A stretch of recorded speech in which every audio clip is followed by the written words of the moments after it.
बेटी तो इस जायदाद की वारिस नहीं होगी।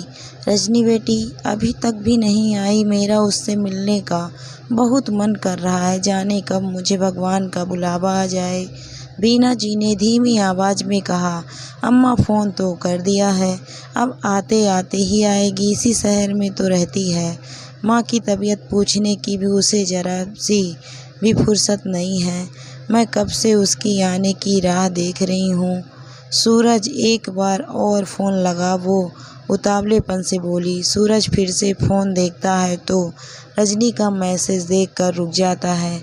सूरज तू अम्मा को समझा, क्यों बार बार मुझे फ़ोन करती है, मुझे आज किट्टी पार्टी में जाना है, जब समय मिलेगा आ जाऊंगी। वैसे भी तुझे अम्मा की देखभाल करने के लिए रखा है और तेरी पत्नी भी तो है, उसे और क्या चाहिए, सारे इकट्ठे होकर क्या करेंगे। सूरज ने फ़ोन बंद करके अपनी पत्नी रेणु को आवाज़ लगाई, रेणु ज़रा अम्मा के लिए जूस लेकर आना, शायद गला सूख रहा है। बीना जी ने फिर कहा, मुझे जूस नहीं पीना है, रजनी को बुला दे। अम्मा, रजनी दीदी आ जाएगी, आप जूस तो पी लो और दवाई ले लो। सूरज ने जूस पिलाकर दवाई दी और वो रजनी का नाम लेते लेते सो गई। सूरज ने फिर रजनी को मैसेज किया, दीदी अम्मा आपको बहुत याद कर रही है, आज समय नहीं मिला तो कोई ना अगले शनिवार आ जाना, तब तो जीजू भी घर पर रहते हैं, वो आपको बहुत चाहती है, तो उनका मिलने का मन कर रहा है। आप वीडियो कॉल तो कर देती हो, पर वो आपसे सामने मिलना चाहती है। फिर अपनी पत्नी से बोलता है, रेणु मम्मी के लिए हल्की सी खिचड़ी बना देना, वो भी खा पाएगी या नहीं, पर भूखे पेट दवाई तो दे नहीं सकते, उन्हें खाना खिलाना भी तो ज़रूरी है। आज शाम को अम्मा को दिखाने डॉक्टर के पास जाना है, तुम भी तैयार हो जाना, ठीक है। मैं बच्चों को पड़ोस में छोड़ दूँगी और शाम के खाने की तैयारी कर चलूँगी। फिर वहाँ अस्पताल में समय भी लग जाता है। रेणु ये कहकर तैयारी करने में जुट गई। तभी सूरज बोलता है कि रजनी दीदी कुछ दिनों के लिए आ जाती तो हमें भी मदद मिल जाती, पर उन्हें तो अपनी पार्टियों से ही फुर्सत नहीं मिलती है। अम्मा का तो कब से उनसे मिलने की इच्छा है, पर दीदी के पास समय ही नहीं है। बीना जी के एक बेटी रजनी है, रजनी की शादी उसी शहर में कर दी थी ताकि बेटी जब चाहे माँ से मिलने आ सके। रजनी के पिता की मौत काफ़ी सालों पहले हो गई थी, तब उन्होंने ही अकेले रजनी को पाला था और उसकी हर इच्छा पूरी करने की कोशिश करती थी। रजनी इसी वजह से थोड़ी ज़िद्दी हो गई थी, उसे जो चाहिए होता था वो लेकर दम लेती थी। पिता न होने की वजह से उसने जीवन में बहुत समझौते किए थे। वो हमेशा एक ऊंची लाइफ स्टाइल के सपने देखा करती थी। रजनी ने उच्च शिक्षा हासिल की और उसकी बहुत अच्छी नौकरी लग गई। पैसे हाथ में आते ही उसने अपनी महत्वाकांक्षाओं को पूरा करना शुरू कर दिया। इन सब के बीच वो अपनी माँ की उपेक्षा करने लगी। रजनी इतनी देर रात पार्टी में कहाँ जा रही हो? एक दिन बीना जी ने टोका तो रजनी विफर हो गई। मैं हमेशा आपके साथ इस घर में रही, पापा के ना होने की वजह से आप कहीं नहीं जाती थी तो मैं भी घर पर रही, लेकिन अब मैं खुद कमाने लगी हूँ, पैसा है तो अब मैं अपनी सभी इच्छाएं पूरी करूँगी। मैं पार्टी से रात को आ जाऊँगी। बीना जी भी चुप हो गईं। बेटा हो या बेटी, जब कमाने लगते हैं तो वो अपनी मनमानी करते ही हैं। वीना जी स्कूल में पढ़ाती थीं और उसी से घर खर्च चल रहा था। रजनी के पैरों पर खड़े होने के बाद भी वो पढ़ाती रहीं। उन्हें लगता था घर बैठने से शरीर को जंग लग जाएगा। सुबह दोनों निकल जाते थे, रजनी ऑफिस के लिए और बीना जी स्कूल के लिए। अब उन्हें अपनी बेटी की शादी की चिंता सताने लगी। वो चाहती थी कि वो जल्दी से अपना घर बसा ले, पर रजनी हर रिश्ता ठुकरा रही थी। उसे बहुत ऊंचा खानदान और बहुत पैसा चाहिए था। पैसों के पीछे दीवानी रजनी की सारी भावनाएं मर चुकी थी। 2-3 साल और निकल गए और बीना जी चिंतित रहने लगी। आखिर रजनी के लिए रिश्ता आ ही गया। उसकी सहेली की शादी में काफ़ी लोग आए थे। इन्हीं में से बिजनेसमैन दीपक के मन को रजनी भा गई थी। दीपक का पैसा देखते ही रजनी ने हाँ कर दी, पर उसे लगा कि अब मम्मी अकेले रह जाएगी।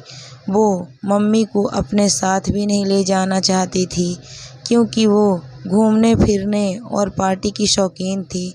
उसने अपने मन की बात बीना जी को बताई। वो बोली, अभी तो मैं अकेले रह लूँगी, वैसे भी घर में नौकर तो हैं, जब ज़्यादा बुढ़ापा आएगा तब देखा जाएगा। रजनी की शादी हो जाती है।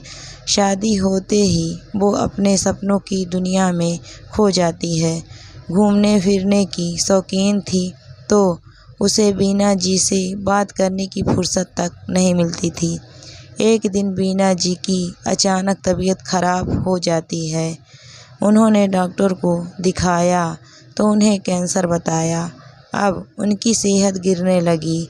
रजनी को पता लगा तो उसने अपने यहाँ काम करने वाले माली के बेटे सूरज और बहू रेणु को परिवार सहित वहाँ रहने को कहा, ताकि मम्मी की देखभाल हो सके। अब बीना जी स्कूल नहीं जाती थी। उनकी सेहत दिनों दिन गिर रही थी। सूरज उन्हें अम्मा कहकर बुलाता था, कहता था, आप तो मेरी दादी की उम्र की हो। बीना जी भी अब सूरज और रेणु से प्यार करने लगी थी। बीना जी की सुबह अब सूरज को पुकार ही रही होती थी, सूरज दूध ले आ, सूरज दवाई ले आ, सूरज डॉक्टर के पास चलना है, शाम की सैर पर चलना है, मुझे पार्क जाना है। और उसकी पत्नी रेणु को वो अपनी मनपसंद सब्जियां और डिश बताती थी तो वो बनाकर खिलाती थी। सूरज के 2 छोटे बच्चे भी थे। पूरे परिवार को रहने के लिए ऊपर के 2 कमरे दे रखे थे। बीना जी उनसे किराया नहीं लेती थी, बदले में वो उनकी सेवा कर देते थे और हर महीने वो कुछ पैसे भी दे देती थी। अजीब सा प्यार भरा रिश्ता था। बीना जी अब उसे ही अपना परिवार समझने लगी थी। जब भी रजनी को फ़ोन करती तो वो व्यस्त रहती, कभी ऑफिस में, कभी शॉपिंग में, तो कभी घूमने फिरने और कभी पार्टी में। अब बीना जी ने भी अपने दिल को समझा लिया था कि बेटी व्यस्त रहती है, पर एक ही शहर में होने के बावजूद उसे कभी अपनी मम्मी से मिलने की फुर्सत नहीं मिलती थी। उसे लगता था कि सूरज और रेणु मम्मी की देखभाल अच्छे से कर रहे तो मम्मी ज़रूर खुश होगी, पर रजनी नहीं जानती थी कि आज भी उनकी आंखें अपनी बेटी को ही ढूंढ रही है। जब भी माँ बीमार होती है तो सिर्फ उसकी आंखें अपने बच्चों को ही ढूंढती है, और बच्चे विदेश हों बाहर हों तो वो सब्र कर रख लेती हैं, पर जब वही बच्चा पास में हो या मिलने आ सकती हो फिर भी ना आए तो बहुत दुख होता है। रजनी फ़ोन पर तो समाचार ले लेती थी, पर कभी आकर नहीं देखती थी। बीना जी का मन करता था उनकी बेटी आए, उनके माथे को सहलाए, उनकी बातें सुने। अब तो पता नहीं ज़िंदगी कितने दिन की बची थी, फिर भी रजनी को उनकी परवाह नहीं थी। सूरज और रेणु उनकी मन से सेवा करते थे। सूरज, तेरे मम्मी पापा बड़े तकदीर वाले हैं जो उनकी तेरी जैसी संतान हुई है। तू मेरी कोख से पैदा क्यों ना हुआ? मैंने ज़रूर कुछ बुरे कर्म किए होंगे। अम्मा, आप सोचती बहुत हो। देखो, मेरे मम्मी पापा तो किस्मत वाले हैं, पर उससे भी ज़्यादा भाग्य आपके अच्छे हैं। तभी तो उनके पास ना रहकर आपकी सेवा में लगा हुआ हूँ। बात तो तू सही कहता है। बीना जी ने हामी भरी। कुछ दिनों बाद तो रिटायर होने वाली थी। जब उनकी रिटायरमेंट की तारीख आई तो सूरज और रेणु ने उनके लिए पार्टी की और सबको बुलाया तो लोग बातें करने लगे। सगा बेटा नहीं है, पर नौकर होकर भी बेटी से ज़्यादा अम्मा का यही ख्याल रखता है। ये और इसकी लुगाई दिन रात सेवा में लगे हैं। बेटी तो तबीयत पूछने भी नहीं आती है, और पैसे की इन्हें क्या कमी है। अभी रिटायरमेंट पर पैसा मिला होगा और पेंशन भी तो मिली होगी, पर बच्चों का सुख नहीं है। पति जल्दी ही छोड़ गया और इकलौती बेटी भी संभालती नहीं है। सिर्फ नौकर को घर में छोड़ दिया है। कभी तो आकर खुद भी संभाले। बेटी चाहे कुछ करे ना करे, पर वारिस तो वही रहेगी। सारा धन उसको ही मिलेगा।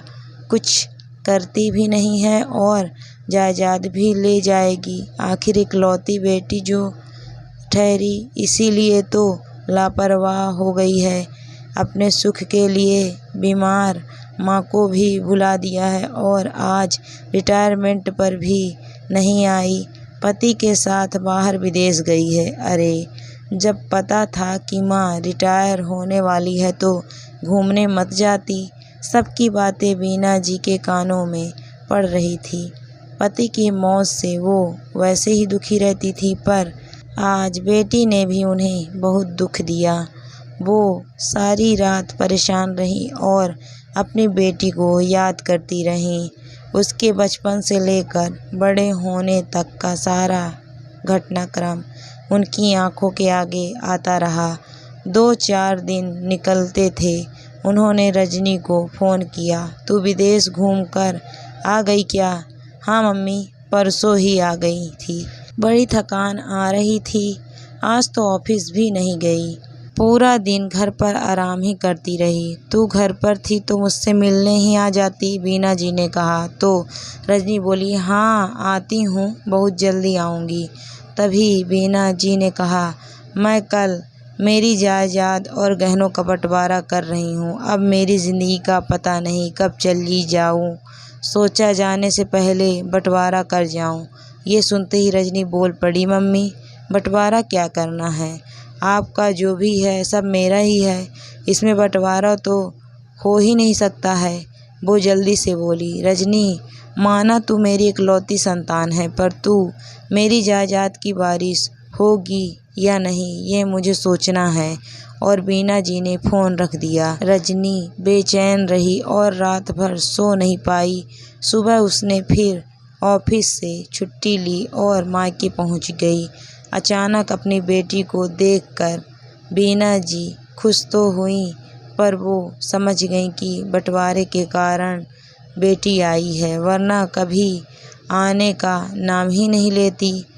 वो आते ही मम्मी से मीठी मीठी बातें करने लगी और हाल चाल पूछने लगी। फिर थोड़ी देर बाद उसने सूरज और उसकी पत्नी को आवाज़ लगाई, ये तुम दोनों ने मिलकर मम्मी जी की क्या हालत बना दी है। तुम दोनों मुफ्त की रोटी तोड़ते हो और मेरी मम्मी का ख्याल नहीं रखते हो। देखो कितनी कमज़ोर हो गई हैं। मेरे पास फालतू पैसा नहीं है जो तुम पर खर्च करेंगे। कल से तुम दोनों यहाँ नहीं रहोगे। मम्मी को मैं साथ ले जाऊंगी, अपने पास रखूंगी और सेवा करूंगी। और ये बड़ा सा घर फिर बेच देंगे। इसे रखकर भी क्या करेंगे? तुम दोनों अपना सामान बांध लो। सूरज और रेणु सहमे से खड़े थे। तभी बीना जी बोलती हैं, मेरे बच्चों तुम दोनों कहीं नहीं जा रहे हो। रजनी, मैं यहीं पर रहूंगी। आज जायदाद के बंटवारे का नाम लेने मात्र से ही तू यहाँ चली आई। तुझे माँ की फिक्र नहीं, बल्कि तुझे जायदाद का लालच यहाँ खींच कर लाया है। तू आई है तो ये बात भी सुन ले। तू केवल फ़ोन पर मेरे समाचार लेने से तेरे कर्तव्य पूरे नहीं हो गए हैं। तू तो बस अपनी ही दुनिया में खोई रही।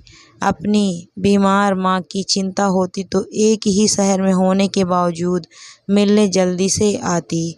कभी तो मुझे डॉक्टर को दिखा कर लाती, पर तूने तो कभी मेरी बेटी होने का फ़र्ज़ नहीं निभाया। कहते हैं बेटी तो अंतिम सांस तक माता पिता की सच्ची साथी होती है, पर तूने तो जीते जी ही मुझे बहुत इंतज़ार कराया और भुला दिया। अब तू कान खोलकर सुन ले, मैं जायदाद का बंटवारा कर रही हूँ। मेरी सारी संपत्ति, ये घर, ये गहने सूरज और उसकी पत्नी के नाम कर रही हूँ, और जितनी भी हमारी यादें हैं, तेरे बचपन के खिलौने हैं, तेरे छोटे कपड़े हैं जो मैंने याद बनाकर संजोए हैं, हमारी इतनी सारी फ़ोटोज़ है, वो सब तेरे नाम कर रही हूँ, क्योंकि उनकी तू ही हकदार है। मेरे जाने के बाद उन सब चीज़ों का कोई मोल नहीं होगा। कबाड़ में देने से अच्छा है तू वो सब चीज़ों को यहाँ से ले जा। मेरी चिता को अग्नि भी मेरा मुँह बोला बेटा सूरज ही देगा, तभी मेरी आत्मा को शांति मिलेगी। ये सुनकर रजनी हैरान रह जाती है। मम्मी, आप मेरे साथ ऐसा कैसे कर सकती हैं? मैं तो आपका अपना खून हूँ और आज आपने मुझे पराया कर दिया। रजनी, तेरी शादी के बाद मुझे कभी लगा ही नहीं कि तू मेरा अपना खून है। तूने तो मुझे एकदम से ही भुला दिया, सेवा के लिए नौकर भेज दिया। तू तो कभी भी नहीं आई और सूरज को पैसे भी हर महीने में देती हूँ। अब मेरा जीव सूरज और रेणु में पड़ गया है। मैं इन्हें ही अपने बच्चे मानती हूँ। तू अपना सामान लेकर चली जा। मेरी मौत पर 2 आंसू बहाने आ जाना। अगर तुझे घूमने फिरने से फुर्सत मिले तो। तूने तो अपनी माँ पर ना समय खर्च किया और ना ही पैसा।